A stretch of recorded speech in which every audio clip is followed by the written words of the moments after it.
अभिनेते जितेंद्र यांनी विकली मुंबईतील जमीन, तब्बल 855 कोटीचा सौदा. नवीन मालक कोण? जर तुम्हाला रिअल एस्टेट मधील व्यवहाराबद्दल संपूर्ण माहिती हवी असेल तर आमच्या चॅनलला सबस्क्राईब करा आणि नवनवीन व्हिडिओ अपडेट्स मिळवा. सबस्क्राईब करा आणि तुमच्या रिअल एस्टेट नॉलेज मध्ये भर घाला. मे महिन्यात या जमिनीचा सौदा झाला, ज्यासाठी 8.69 कोटी रुपयांची स्टॅम्प ड्युटी भरण्यात आली. ज्येष्ठ अभिनेते जितेंद्र सध्या चित्रपटापासून दूर असले तरी ते त्यांच्या वैयक्तिक आयुष्यामुळे चर्चेत असतात. आता जितेंद्र एका जमिनीच्या सौद्यामुळे चर्चेत आले आहेत. मीडिया रिपोर्टर्सनुसार अभिनेत्याने अलीकडेच त्यांची अंधेरीतील मालमत्ता विकली आहे. जमिनीचा व्यवहार मे 2025 मध्ये झाला होता. यातून जितेंद्र आणि त्यांच्या कुटुंबाला कोट्यवधी रुपयांचा फायदा झाला आहे. तब्बल 855 कोटी रुपयांचा व्यवहार. CNBC TV 18 च्या वृत्तानुसार जितेंद्र यांनी त्यांची अंधेरीतील मालमत्ता तब्बल 855 कोटी रुपयांना विकली आहे. हा सौदा जितेंद्र यांचा मुलगा आणि अभिनेता तुषार कपूरने केला आहे.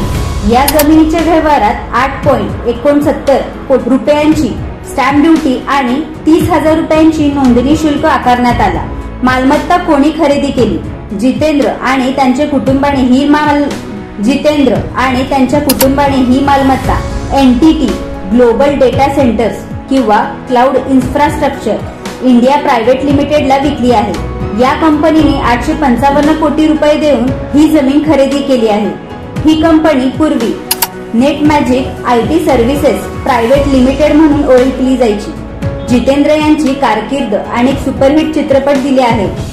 जितेंद्र यांचा अभिनय कारकिर्दीची सुरुवात 1964 मध्ये प्रदर्शित झालेल्या गीत गाया पत्थोरने या चित्रपटाने दिली. जितेंद्र यांच्या अभिनय कारकिर्दीची सुरुवात 1964 मध्ये प्रदर्शित झालेल्या गीत गाया पत्थोरने या चित्रपटाने झाली.